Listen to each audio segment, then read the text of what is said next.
Dilute hydrochloric acid में dissolve हो जाता है। डाइल्यूट हाइड्रोक्लोरिक एसिड में डिजॉल्व होने का मतलब क्या है, वो एसिड में डिजॉल्व हो रहा है। एसिड में डिजॉल्व होने का मतलब क्या है कि वो शायद बेसिक नेचर का हो, बेस ही तो एसिड में डिजॉल्व हो पाएगा, तभी तो वो सॉल्ट और वाटर बनता है। तो हम ये कहेंगे कि शायद ये एक बेस हो सकता है, तभी तो वो एसिड में डिजॉल्व हो रहा है। अब आगे चलते हैं, आगे हो सकता है कुछ और इन्फॉर्मेशन दे रखी है। तो आगे देखते हैं, the oxide form also turns a solution of red litmus to blue. तो जो ऑक्साइड है वो रेड लिटमस को ब्लू में कन्वर्ट कर देता है। अब पक्का हो गया कि ये जो ऑक्साइड है ये बेसिक नेचर का ही है, बेस है। आगे चलते हैं, is the element of metal और अ नॉन मेटल। तो हमें ये बताना है कि ये एलिमेंट मेटल है या नॉन मेटल है। तो इस तरीके का क्वेश्चन अगर आपके पास आएगा तो आपको रिकॉल करनी होगी जो आपने प्रॉपर्टीज़ याद करी हैं। तो आप याद करोगे कि मेटल की प्रॉपर्टीज़ अगर देखें तो क्या कह रहे हैं शुरुआत में, an element reacts with oxygen. तो या तो मेटल होगा ऑक्सीजन के साथ रिएक्ट कर रहा होगा या नॉन मेटल कर रहा होगा। अब अगर मेटल ऑक्सीजन के साथ रिएक्ट करेगा तो मेटालिक ऑक्साइड बनेगा। और मेटालिक ऑक्साइड क्या होते हैं, बेसिक ऑक्साइड होते हैं, या फिर एक दो एम्फोटेरिक ऑक्साइड भी होते हैं। ठीक है, एक तो ये। तो अब मुझे नॉन मेटल के बारे में चेक करने की ज़रूरत ही नहीं, क्योंकि हमने इस क्वेश्चन में जो इन्फॉर्मेशन दे रखी है उसी से समझ में हमको आ गया कि ये जो ऑक्साइड है ये बेसिक नेचर का है। तो बेसिक ऑक्साइड तो मेटल के केस में ही बनते हैं। उन्होंने पूछा is the element of metal और नॉन मेटल, तो हम ये कहेंगे element is a metal. Explain your answer. तो वही चीज़ यहाँ लिखी हुई है, देखिएगा, here the oxide of given element dissolves in an acid. Here the oxide of given element dissolves in an acid, therefore the oxide must be basic in nature. तो इसलिए oxide जो है it must be basic in nature. Moreover since the oxide turns red litmus solution to blue, oxide जो है red litmus solution को blue में convert कर देता है, this also confirms that oxide is basic in nature. ठीक, and basic oxides are formed by metals, so the element in this case is a metal. तो इस केस में जो एलिमेंट है वो मेटल है। ठीक है, अगला क्वेश्चन देखिएगा, which of the following elements would yield a basic oxide. तो इनमें से कौन से एलिमेंट जो है वो एक बेसिक ऑक्साइड यील्ड करेंगे, बेसिक ऑक्साइड बनेगा।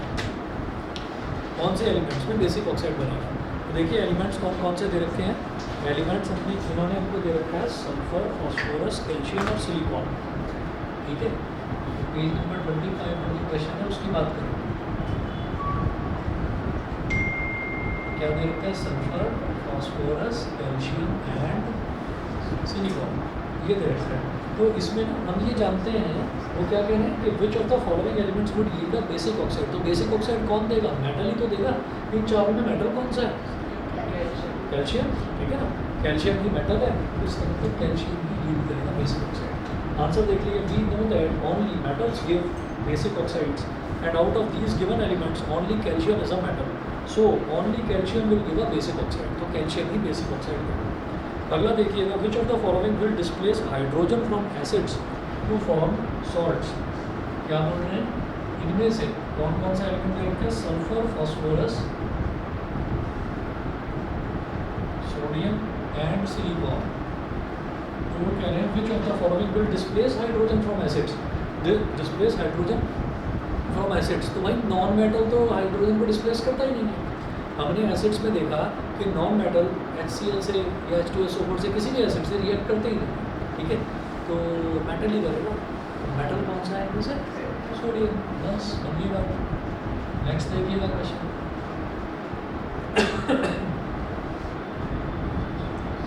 इसमें दे रखा है, Pratyush took sulphur powder on a spatula and heated it.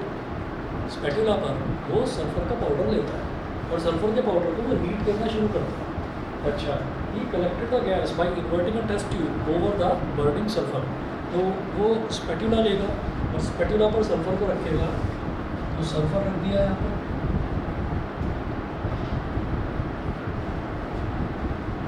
यहाँ नीचे से उसने एक बर्नर लगा रखा है।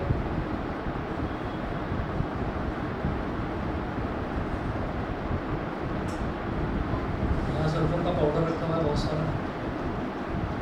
अब सल्फर के पाउडर को जब गर्म करना शुरू करा, तो जब किसी चीज़ को गर्म कर रहे हैं and in the presence of air, तो उसको हीट करा जा रहा है। दैट मीन्स उसका ऑक्सीजन के साथ रिएक्शन होगा। जब ऑक्सीजन के साथ रिएक्शन होगा तो क्या बनेगा, सल्फर प्लस ऑक्सीजन क्या बनेगा, कर ही देखा। हाँ, सल्फर डाइऑक्साइड SO2। ठीक है, SO2 बनता है। अब जो SO2 है वो एक गैस है। तो हमने chemical properties of non metals में देखा था, SO2 एक गैस है, बड़ी हार्मफुल गैस है। हमने देखा था कि अगर बरसात होती है तो SO2 के साथ में बरसात मिक्स होती है, बरसात का पानी मिक्स होता है और वो क्या बन जाता है H2SO3 सल्फ्यूरस एसिड। मैंने कल बताया था कि ये H2SO4 से थोड़ा सा कम खतरनाक एसिड। अच्छा, तो वो तो एक SO2 तो एक गैस है ना, तो हमने क्या करा कि वो गैस इधर उधर एटमॉस्फेयर में मिक्सअप ना हो जाए, हमने क्या करा, हमने उसके ऊपर एक टेस्ट ट्यूब रख दी, इन्वर्टेड टेस्ट ट्यूब रख दी ताकि जितनी भी गैस है वो सारी की सारी इसके अंदर ही पहुँचे। तो ये गैस कौन सी हो गई, SO2, ठीक है। He collected the gas by inverting a test tube over the burning sulphur. जलती हुई सल्फर के ऊपर उन्होंने इन्वर्ट करके उल्टी एक टेस्ट ट्यूब रख दी। अब ए पार्ट है, what will be the action of this gas on dry litmus paper. Dry litmus paper, जरा बताना ड्राई लिटमस पेपर पर ये क्या एक्शन दिखाएगा, नो रिएक्शन। ये याद है ना सभी को। एसिड बेस्ड सॉल्ट में हमने देखा था कि एसिड अपना एसिडिक बिहेवियर सिर्फ और सिर्फ वाटर की प्रेजेंस में दिखाता है। तो अगर लिटमस पेपर हमारा ड्राई है ना, सूखा हुआ लिटमस पेपर है, तो उसमें पानी तो प्रेजेंट नहीं है। जब पानी प्रेजेंट नहीं है तो वो किसी भी तरीके का कोई एक्शन लेगा ही नहीं। तो what will be the action of this gas on dry litmus paper, तो हम ये कहेंगे नो रिएक्शन, किसी भी तरीके का कोई रिएक्शन होना ही नहीं। ऐसे ही ए का फर्स्ट पार्ट था ये, ऐसे ही इसका सेकंड पार्ट देखेंगे। सेकंड पार्ट में क्या है,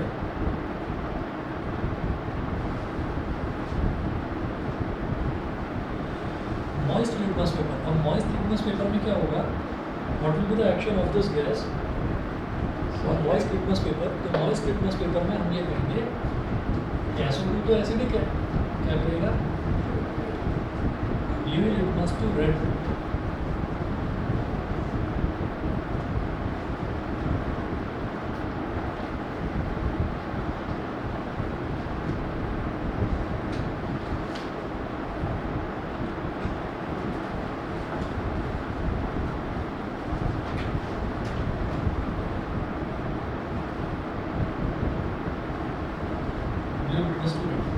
उसके बाद अगला देखिए,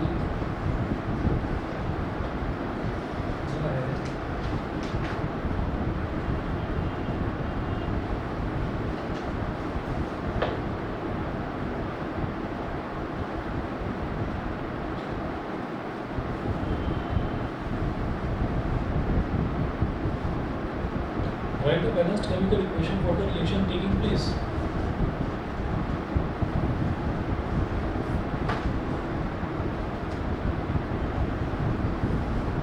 Sulfur plus oxygen gives SO2।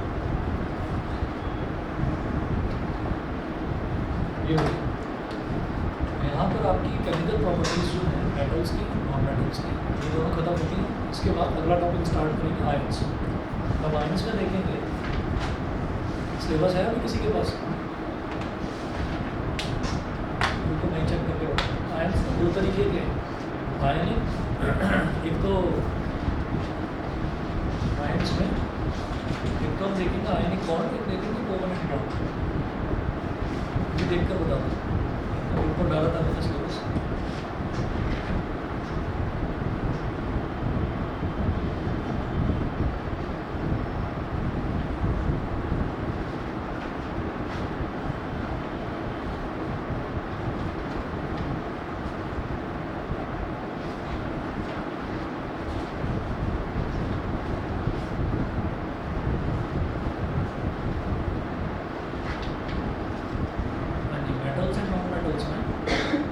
सबसे पहले है properties of metals and non metals, जो हमने कर लिया है, फिर रिएक्टिविटी सीरीज है। अब है formation and properties of ionic compounds, basic metallurgical processes, corrosion and it's prevention. ठीक है, तो कोवलेंट कंपाउंड और कोवलेंट बॉन्ड जो है वो सिलेबस में है नहीं, तो इसी में नोट्स में हमने कोवलेंट कंपाउंड भी और कोवलेंट बॉन्ड भी दोनों इंक्लूड कर रखा है। मैं आपको कटवा दूँगा, वो नहीं करना है क्वेश्चन, तो सिर्फ आयनिक बॉन्ड करना। अब आयंस जो है, सबसे पहले तो देखेंगे आयंस कितने तरीके के होते हैं। तो ये आप जानते ही हैं, आयंस दो तरीके के होते हैं, एक तो होता है कैटायन और एक होता है एनायन। कैटायन कब बनता है, जब कोई भी एलिमेंट इलेक्ट्रॉन्स ना डोनेट करता है, तो हम कहते हैं कि कैटायन बन जाता है। और जब कोई भी एलिमेंट इलेक्ट्रॉन बाहर से एक्सेप्ट करता है, तो हम कहते हैं कि एनायन बन जाता है। तो इसमें देखिए, an ion is an electrically charged atom. An ion is an electrically charged atom or group of atoms. There are two types of ions, cations and anions. तो दो तरीके के ions होते हैं, cations और anions. So a positively charged ion is known as cation. A cation is formed by the loss of one or more electrons by an atom. For example, sodium atom loses one electron to form sodium ion, Na+, which is a cation. तो जब हम ions की बात करते हैं,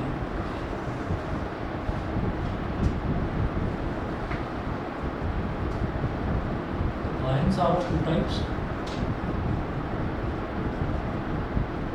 cations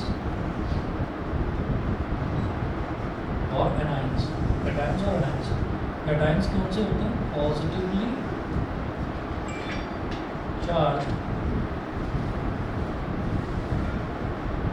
charge ions. anions होते हैं negatively charge ions. Positively charge ions और नेगेटिवली चार्ज आयंस. ठीक, इसके बाद आगे बढ़ेंगे. तो पॉजिटिवली चार्ज आयन या कैटायन बनता किस तरीके से, ठीक है. इसको याद करने के शॉर्टकट तरीके तो हो सकते हैं, लेकिन एक्चुअल कॉन्सेप्ट क्या है वो समझिएगा. होता ये है कि एग्जांपल अगर मैं ले रहा हूँ कैटायन को समझने के लिए, यानी कि पॉजिटिवली चार्ज आयन को समझने के लिए, अगर मैं एग्जांपल ले रहा हूँ सोडियम का, तो सोडियम यानी कि Na का एटॉमिक नंबर होता है 11 एटॉमिक नंबर होता है. तो इसका इलेक्ट्रॉनिक कॉन्फ़िगरेशन देखेंगे. इलेक्ट्रॉनिक कॉन्फ़िगरेशन क्या होगा? 2, 8 और 1. 2, 8 और 1. तो ये जो 11 है, दिस इज एटॉमिक नंबर. ये है atomic number. Atomic number is equal to number of protons. Atomic number जो होगा, नंबर ऑफ प्रोटॉन्स उतने ही होंगे. नंबर ऑफ प्रोटॉन्स तो 11 हो गए. और जनरली क्या होता है, नंबर ऑफ प्रोटॉन्स और नंबर ऑफ इलेक्ट्रॉन्स दोनों इक्वल होते हैं.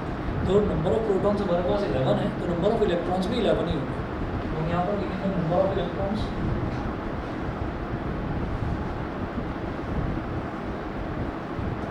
ये भी कितना हो गया 11. लेकिन होता क्या है कि हमेशा स्टेबिलिटी के लिए कोई भी एलिमेंट इलेक्ट्रॉन या तो डोनेट करता है या इलेक्ट्रॉन एक्सेप्ट करता है. तो आप जो शब्द है स्टेबिलिटी, वो यूज़ करने के बजाय मैं आपको एक शब्द और बताता हूँ, आप यूज़ करेंगे. जैसे ये कहा जाता है कि इलेक्ट्रॉन बल, एक मिनट वेट करें.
अच्छा, तो ऐसा होता है कि जो भी आपको एटॉमिक नंबर दे रखा है वही नंबर ऑफ प्रोटॉन्स के इक्वल होता है। तो नंबर ऑफ प्रोटॉन्स हो गए 11, जनरली नंबर ऑफ इलेक्ट्रॉन्स भी 11 ही होते हैं। लेकिन अब क्या होता है कि कोई भी जो एलिमेंट है, चाहे फिर वो मेटल हो, चाहे वो नॉन मेटल हो, चाहे मेटालॉइड हो, वो क्या करता है कि वो ना स्टेबल होने की कोशिश रहती है उसकी, वो चाहता है टू अचीव स्टेबिलिटी।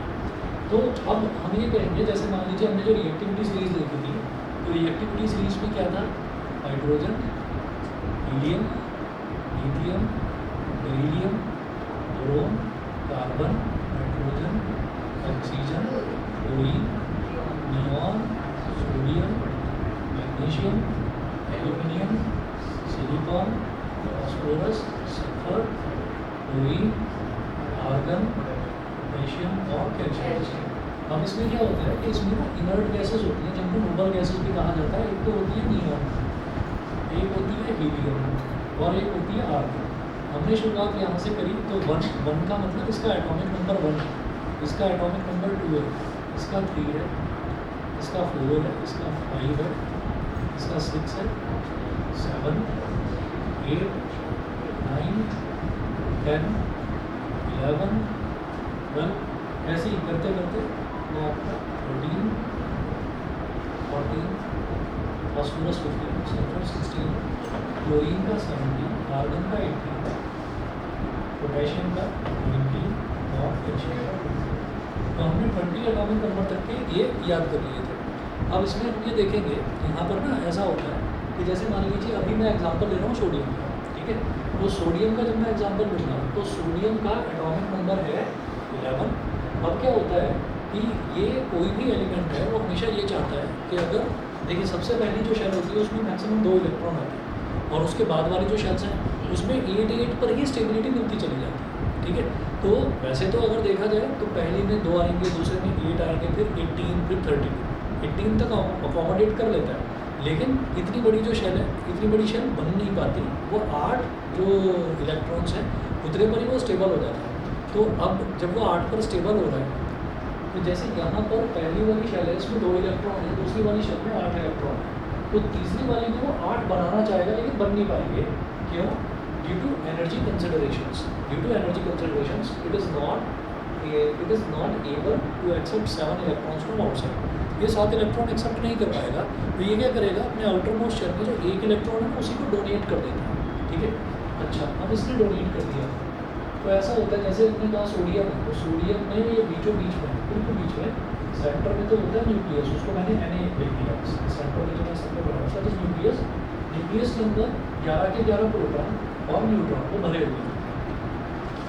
उसके बाद दूसरी शेल आती है, दूसरी शेल में 2 इलेक्ट्रॉन, ठीक है। तो एक्चुअली होता क्या है कि ये जो दूसरा ये रिंग बनाया है ना और इस पर मैंने ये जो शेल बनाई है इसमें 2 इलेक्ट्रॉन दिखाए हैं, तो ऐसा नहीं है कि यहाँ पर कोई सर्कुलर कोई पाथ रखा हुआ है, कोई चीज़ या कोई सड़क बनी हुई है और उस पर 2 इलेक्ट्रॉन जो है पड़े हुए हैं, ऐसा नहीं है। क्या है कि ये 2 इलेक्ट्रॉन इस तरह से एक डिस्टेंस मेंटेन करके और इस पाथ में गोल गोल घूम रहे हैं, ये पाथ एग्जिस्ट नहीं करता है।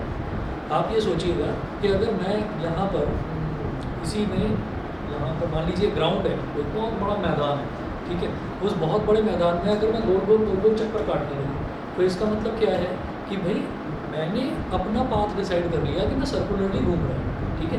लेकिन मेरे हटते ही क्या सर्कल वहाँ पर कोई एग्जिस्ट करेगा? नहीं करेगा। अब हम अपनी सोसाइटी के पार्क की बात करते हैं तो हमारी सोसाइटी में एक सर्कुलर पार्क है, तो अब अगर हम वहाँ से हट भी जाएंगे ना तो भी वो सर्कुलर पार्क दिखाई देगा कि हाँ भाई सर्कुलर ग्राउंड है यहाँ पर, ठीक है। लेकिन यहाँ पर क्या है कि जब ये एक सर्कुलर पाथ में घूम रहे हैं तो यहाँ सर्कुलर पाथ कोई एग्जिस्ट नहीं कर रहा है, ये इलेक्ट्रॉन सर्कुलर पाथ में गोल गोल चक्कर काट रहा है। तो पहला सर्कुलर पाथ ये हो गया। दूसरा सर्कुलर पाथ जो है उसमें क्या होगा, उसमें 8 इलेक्ट्रॉन होंगे, 1, 2, 3, 4, 5, 6, 7, 8। दूसरा सर्कुलर पाथ हो गया। तीसरे सर्कुलर पाथ में 1 इलेक्ट्रॉन था, वो 1 इलेक्ट्रॉन उसने डोनेट कर दिया, यानी कि वो 1 इलेक्ट्रॉन गोल गोल चक्कर नहीं काट रहा है, तो सर्कुलर पाथ भी एग्जिस्ट नहीं करेगा। जब वो चला गया, मैंने बताया ना कि एक बड़ा सा मैदान है, उस बड़े से मैदान में मैंने डिसाइड करा कि मैं गोल गोल चक्कर काट रहा हूँ, तो जब तक मैं गोल गोल चक्कर काट रहा हूँ तब तक तो देखने वाला कहेगा अच्छा सर्कुलर पाथ में गोल गोल चक्कर काटे जा रहे हैं, है ना। और जैसे ही मैं वहाँ से हटा तो क्या है, कुछ नहीं, खाली पड़ा है मैदान, स्पेस है ना, एम्प्टी स्पेस है। वही कहानी यहाँ पर है कि जब तक ये एक इलेक्ट्रॉन था, गोल गोल गोल गोल घूम रहा था, तब तक तो वहाँ पर तीसरा शेल एग्जिस्ट कर रहा था, लेकिन इसके निकलते ही तीसरा शेल वैनिश हो गया, गायब हो गया। ठीक है, तो हम ये कहेंगे कि अब ये सोडियम कैसा दिखने लगा। अब ये सोडियम एक इलेक्ट्रॉन डोनेट करने के बाद में इसमें 10 इलेक्ट्रॉन रह गए। तो अब ये कैसा दिखने लगा, सोडियम से जस्ट पहले क्या है, नियॉन, तो ये नियॉन के जैसा दिखने लगा। ठीक है, तो नियॉन क्या है, इसके नज़दीक वाली इनर्ट गैस। तो हम नॉर्मल लैंग्वेज में ये बोल देते हैं to achieve stability.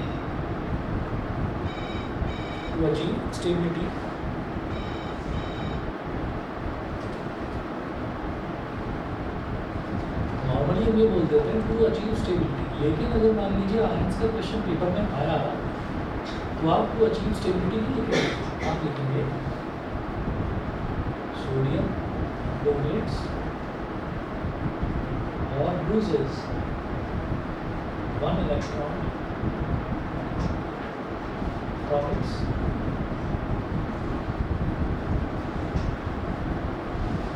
outermost shell to achieve nearest inert gas electron arrangement. ये जो जरा सी लाइन है, इस लाइन को रट लेना अच्छे से। वहाँ पर ये मत लिखना टू अचीव स्टेबिलिटी, बार बार ये मत लिखना। To achieve nearest inert gas electron arrangement, मतलब कोई भी एलिमेंट जो है ना, वो अपने नज़दीकी वाली इनर्ट गैस जैसा बनना चाहता है। इनर्ट गैस को नोबल गैस इसलिए बोला जाता है, नोबल मतलब आइडियल, मतलब किसी के साथ रिएक्ट नहीं करेगा, शांत बैठा रहेगा। तो रिएक्टिव होना कोई बहुत बड़ी खूबी नहीं है किसी भी एलिमेंट की, रिएक्टिव होना कोई खूबी नहीं है। हर एक एलिमेंट जो है वो स्टेबल होना चाहता है। ठीक है ना, तो स्टेबल होने के लिए क्या कहते हैं कि आप अपने नियरेस्ट इनर्ट गैस के जैसा बनना चाहते हैं। हम अगर एग्जांपल लें किसी और का भी, मान लीजिए क्लोरीन का एग्जांपल ले रहा हूँ या पोटेशियम का ले लूँ या कैल्शियम का ले लूँ, तो कैल्शियम भी क्या करेगा, 2 इलेक्ट्रॉन डोनेट कर देगा। कोई 20 है ना, तो 20 का मतलब क्या हो गया, 2 8 और 2 और 8 10 और 8 18 और 2 20। तो लास्ट वाला जो शायद 2 इलेक्ट्रॉन डोनेट कर देगा, डोनेट करेगा तो इसका इलेक्ट्रॉन अरेंजमेंट क्या हो गया, 18 और 18 किसके हैं, आर्गन के। और ये आर्गन क्या है कि इसके नियरेस्ट, इसके नज़दीकी वाली इनर्ट गैस है। तो आप अपने नज़दीकी वाली इनर्ट गैस जैसा बनना चाहते हैं। ठीक है, यानी कि आप स्टेबल रहना चाहते हैं, तो आपको स्टेबल लिखेंगे नहीं, आप लिखेंगे to achieve nearest inert gas electron arrangement. तो इस शब्द को बार बार आप याद कर लेना। देखिएगा अब हमने क्या करा, ये सोडियम ने एक इलेक्ट्रॉन डोनेट कर दिया, तो डोनेट करा तो भाई अब इलेक्ट्रॉन इसमें कितने रह गए, 10। अब इलेक्ट्रॉन रह गए 10। नंबर ऑफ प्रोटॉन्स, प्रोटॉन कहाँ पर पड़े हुए हैं, प्रोटॉन सारे के सारे न्यूक्लियस में भरे हुए हैं। न्यूक्लियस को तोड़ पाना इम्पॉसिबल, अब आदमी के बस की बात नहीं है, न्यूक्लियस नहीं तोड़ पाते। न्यूक्लियस को तोड़ने के लिए क्या चाहिए, न्यूक्लियर रिएक्टर चाहिए, वहीं पर न्यूक्लियर फिजन होगा। फिजन मतलब तोड़ना। ठीक है, जब आप उसको तोड़ेंगे तभी उसके अंदर से प्रोटॉन्स बाहर निकलेंगे। तो भाई प्रोटॉन्स को कोई छेड़ता नहीं है। प्रोटॉन को छेड़ने का मतलब होता है एटॉमिक बॉम्ब एक्सप्लोजन। ठीक है, एटम बम का फट जाना। तो इस प्रोटॉन को कोई नहीं छेड़ता, क्योंकप्रोटॉन न्यूक्लियस के अंदर है। तो न्यूक्लियस के अंदर प्रोटॉन इंटैक्ट है, यानी कि प्रोटॉन 11 के 11 ही हैं, इलेक्ट्रॉन 10 हो गए। तो अब पॉजिटिव चार्ज, प्रोटॉन मतलब पॉजिटिव चार्ज, इलेक्ट्रॉन मतलब नेगेटिव चार्ज। तो पॉजिटिव चार्ज नेगेटिव चार्ज से कितना ज़्यादा है, एक ज़्यादा। तो सोडियम आयन क्या बोलेंगे उसको हम बोलेंगे Na+1+1+ का मतलब एक इलेक्ट्रॉन है, मतलब एक प्रोटॉन है उसके पास में एक्स्ट्रा एक प्रोटॉन। ठीक है ना, प्रोटॉन भी तो दिखाई देगा कि एक एक्स्ट्रा। चलिए जी, इसके बाद आगे चलते हैं। इसी चीज़ को लिखने के लिए हमने क्या दिखाया कि ये एक इलेक्ट्रॉन एक प्रोटॉन इसके पास एक्स्ट्रा कैसे हुआ, कहीं से एक्स्ट्रा प्रोटॉन नहीं आया है, इलेक्ट्रॉन एक कम हो गया, तो प्रोटॉन अपने आप से एक ज़्यादा हो गया। तो क्या लिखा, sodium -1 electron gives sodium ion. तो इस तरह से सोडियम आयन बन गया। सोडियम में से एक इलेक्ट्रॉन डोनेट करा तो सोडियम आयन बन गया।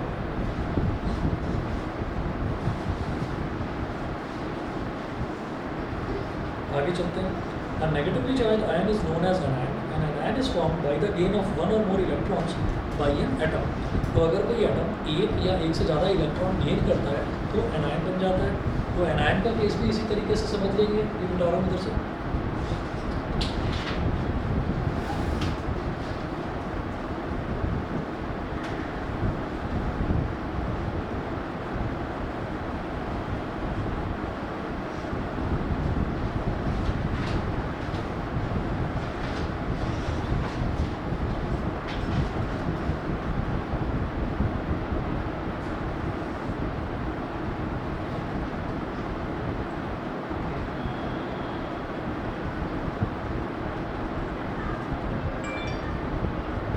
एनायन के केस में हमने बात करी थी कि कैल्शियम क्लोरीन की। ये आपके सामने लिखा हुआ है क्लोरीन का एटॉमिक नंबर कितना है 17। तो क्लोरीन का एटॉमिक नंबर 17 है, इसका इलेक्ट्रॉनिक कॉन्फ़िगरेशन क्या हो जाएगा 7। इसके लिए बड़ा आसान, आउटर मोशन में 7 इलेक्ट्रॉन बड़े आराम से एक इलेक्ट्रॉन एक्सेप्ट कर लेगा बाहर से। तो इसने बाहर से एक इलेक्ट्रॉन एक्सेप्ट करा, तो कितने हो गए इसके पास 18 हो गए। 18 मतलब ये अपने नज़दीकी इनर्ट गैस जैसा बन गया, ये आर्गन जैसा बन गया। तो नंबर ऑफ प्रोटॉन्स जो आपका एटॉमिक नंबर होता है वही नंबर ऑफ प्रोटॉन्स के इक्वल होता है। तो नंबर ऑफ प्रोटॉन्स तो 17 और नंबर ऑफ इलेक्ट्रॉन्स ये हो गया 18। तो positive charge negative charge positive charge से कितना ज़्यादा, एक ज़्यादा, तो 1 माइनस। क्या लिखेंगे क्लोराइड आयन, क्लोरीन से क्लोराइड बना, तो क्लोराइड आयन जो है इसको ऐसे लिखा जाएगा Cl1 माइनस, Cl1 माइनस। और लिखने का तरीका जैसे वहाँ पर सोडियम में से एक इलेक्ट्रॉन लूज कर दिया था ना सोडियम में, अब यहाँ पर क्लोरीन क्या है, एक इलेक्ट्रॉन गेन कर रहा है, बाहर से ले रहा है एक इलेक्ट्रॉन। क्लोरीन यानी Cl प्लस 1 इलेक्ट्रॉन या प्लस Cl1 माइनस। ठीक है, ये क्लोराइड आयन। आगे चलते हैं। सर इसमें अगर रीजन पूछे तो मोनेट्स की जगह ये हो जाएगा, बस ये बताइए और कुछ नहीं। उसके बाद देखिएगा फॉर्मेशन ऑफ पॉजिटिव आयंस। तो ये जो मैंने आपको कहानी समझाई है, यही कहानी ये डिटेल में लिखी हुई है यहाँ पर। ठीक है, तो देखिएगा फॉर्मेशन ऑफ पॉजिटिव आयंस और कैटायंस। इसमें क्या है, इफ एन एलिमेंट हैज़ 1, 2 और 3 electrons in the outermost shell of its atom. ठीक, अच्छा सीधी सीधी भाषा में ना इसको ऐसे समझेंगे कि अगर मान लीजिए कि ये है हमारे पास सोडियम, तो सोडियम में क्या कितने इलेक्ट्रॉन डोनेट करे, एक इलेक्ट्रॉन डोनेट करे, तो सोडियम आयन कितने क्या बन गया Na1+। अगर कोई 2 इलेक्ट्रॉन डोनेट करता है जैसे कि मैग्नीशियम हो गया, जैसे कि कैल्शियम हो गया, तो अगर कोई 2 इलेक्ट्रॉन डोनेट करता है तो वो जो है उसका आयन क्या बन जाएगा 2+। अगर कोई 3 इलेक्ट्रॉन डोनेट करता है तो उसका आयन क्या बन जाएगा 3+ बन जाएगा। ऐसे तो फॉर्मेशन ऑफ पॉजिटिव आयंस इसमें देखें, if an element has 1, 2 or 3 electrons in the outermost shell of its atoms, तो अगर किसी भी एलिमेंट के आउटरमोस्ट शेल में अगर 1, 2 या 3 इलेक्ट्रॉन्स हैं तो वो उनको आराम से डोनेट कर देगा। अगर 3 भी इलेक्ट्रॉन है ना आउटरमोस्ट शेल में, तो 3 इलेक्ट्रॉन के बस की बात नहीं है कि वो 8 का ऑक्टेट, जैसे 2 का पेयर होता है, ठीक है, 3 का ट्रायड होता है, 8 का होता है ऑक्टेट, तो वो 8 का ऑक्टेट कंप्लीट कर पाए, ये 3 इलेक्ट्रॉन के बस की बात नहीं है कि बाहर से 5 इलेक्ट्रॉन को खींच लें, तो अगेन वो 3 इलेक्ट्रॉन डोनेट कर देते हैं।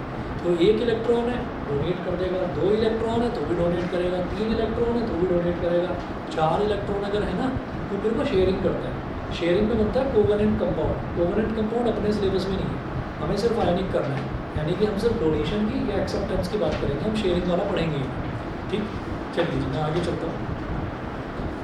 इसमें है if an element has 1, 2 or 3 electrons in the outermost shell of its atom, then it loses these electrons to achieve the inert gas electron arrangement of 8 valence electrons and forms positively charged ion or cation। तो फिर ये positively charge ion या फिर जिसको हम cation बोलते हैं, ये वो कैटायन बना देता है। आगे चलेंगे, आगे देखिएगा, आगे है it is not possible to add, bracket में मेंशन कर रखा है, पेज नंबर 27 पर होगा सबसे ऊपर, तो ब्रैकेट में नोट कर रखा है it is not possible to add 7, 6 और 5 electrons to an atom due to energy consideration. Energy consideration का मतलब वही है कि एक इलेक्ट्रॉन के बस की बात नहीं है, मतलब एक इलेक्ट्रॉन में इतनी एनर्जी नहीं है जो बाहर से 7 इलेक्ट्रॉन खींच लें।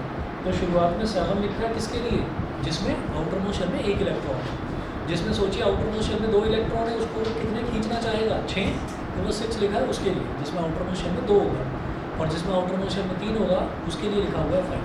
तो it is not possible to add 7, 6 और 5 electrons to an atom due to energy concentrations.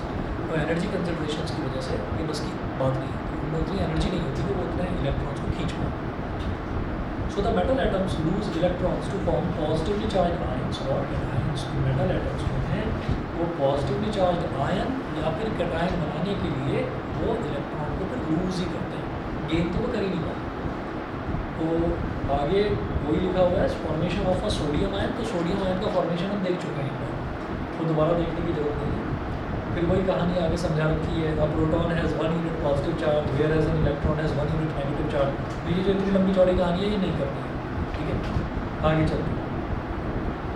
तो और ये इंक्लूड इसी वजह से कर रखा है कि पहले एक्सप्लेनेटरी आंसर्स आया करते थे. थोड़ा आपने अगर आपके पास ये है ना लखमीर सिंह, तो उसमें आप देखेंगे कि उसमें लखमीर सिंह में लिखा हुआ है कि very short answer questions, short answer questions, long answer questions और एक हॉट्स लिखे हुए हैं, है ना.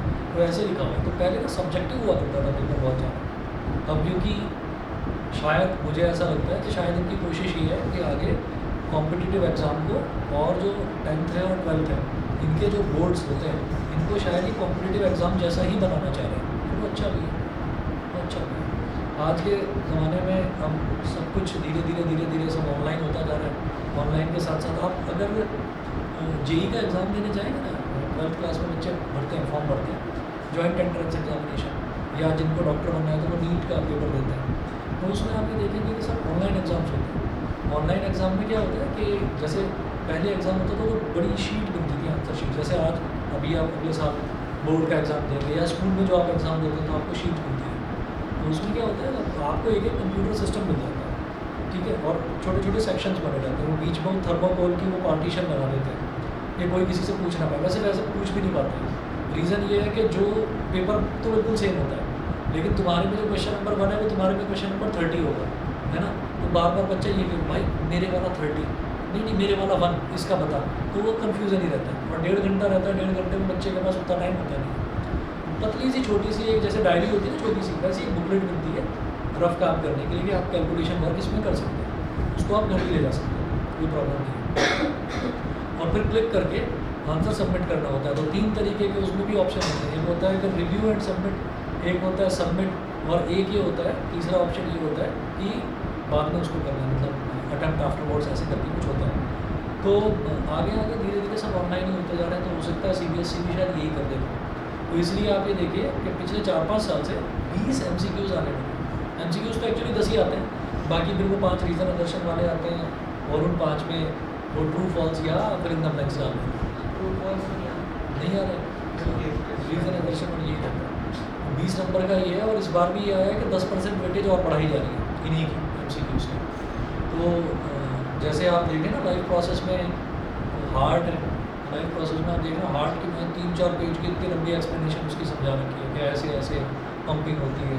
तो वो अब पेपर में नहीं पूछा जाता, उतना लंबा आंसर नहीं पूछा जाता. अगर आप केस स्टडी भी देखेंगे तो केस स्टडी 5 नंबर की है. 5 नंबर में 4 नंबर की आती है उसको. 4 नंबर की केस स्टडी, उसके 4 पार्ट्स होते हैं. तो 4 पार्ट्स का मतलब ये सेल्फ अंडरस्टूड है कि 1-1 नंबर का हो गया 1-1 पार्ट. तो इसलिए बहुत लंबे आंसर्स तो अब नहीं पूछे जाते. तो इसमें जहाँ ज़रूरत होगी वो मैं बता दूँगा, वो आपको करने की ज़रूरत है. जैसे यही लिखा है ना फॉर्मेशन ऑफ सोडियम आयन, इसके बाद की जो ये थ्योरी लिखी हुई है ये थ्योरी पढ़ लेना, बस इसको रटने की ज़रूरत नहीं है. ठीक है, आपसे लंबे आंसर्स नहीं पूछे जाते. अच्छा, अब ये है कि अगर आपसे ये कहा जाए कि आप एनर्जी लेवल डायग्राम बनाकर बताइए कि सोडियम किस तरह से इलेक्ट्रॉन्स जो है वो लूज़ करता है. एनर्जी लेवल डायग्राम, तो एनर्जी लेवल डायग्राम में कुछ ऐसा खास नहीं है. एनर्जी लेवल डायग्राम में ये है कि आपने इधर सोडियम बना दिया,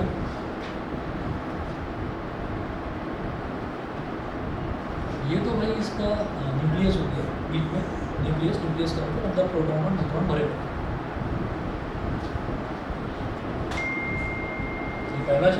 पहले शब्द में क्या होगा 2 इलेक्ट्रॉन. दूसरा शब्द 1 2 3 4 5 6 7 8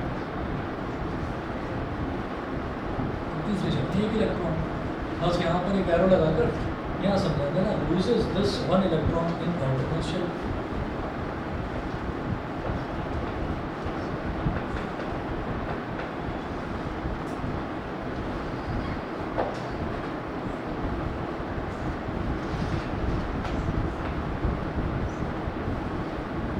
और साइंस के लिए ना एक बुक ले लेना, मैंने पहले भी बताया था आप लोगों को, ऑल इन वन एक बुक आती है, वो ले लेना, अच्छी है बुक, अच्छी है।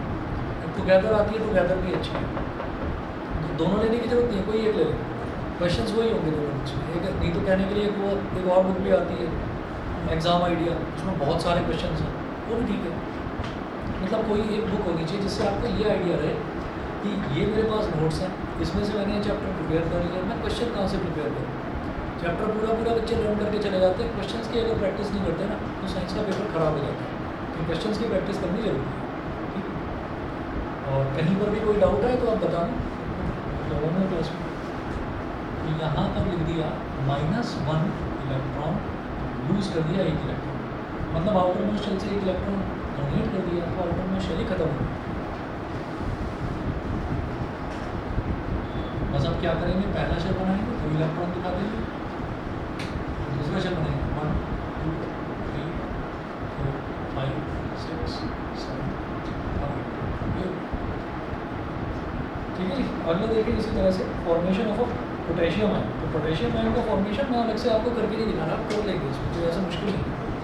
The atomic number of potassium is 19 and it's electronic configuration is 2881। तो इसके भी आउटर मोस्ट शेल में 1 इलेक्ट्रॉन है, तो जब आउटर मोस्ट शेल में 1 इलेक्ट्रॉन है तो वो 1 इलेक्ट्रॉन क्या करेगा, ये डोनेट कर देगा, जैसे सोडियम में 1 इलेक्ट्रॉन डोनेट करा। तो potassium -1 electron is equal to potassium, आप देखेंगे यहाँ पर लिखा हुआ है K+, जैसे Na है ना, Na के ऊपर मैंने लिखा 1+, तो आप 1+ लिखो या प्लस लिखो, एक ही बात है, वन लिखना कोई ज़रूरी नहीं होता, तो Na 1+ लिख दो या Na+ लिख दो, एक ही बात है।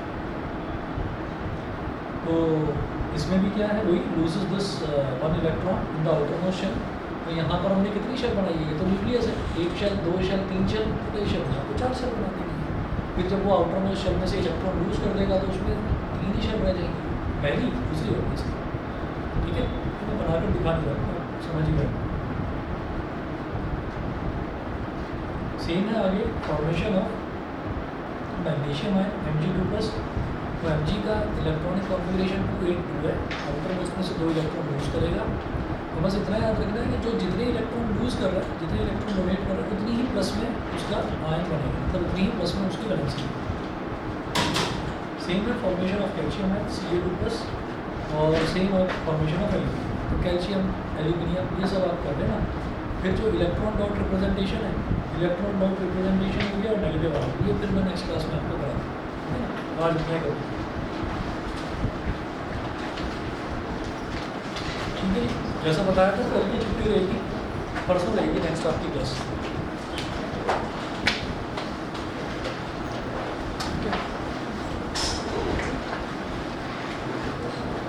सभी को happy Rakshabandhan. Good morning sir. ठीक है, नमस्कार।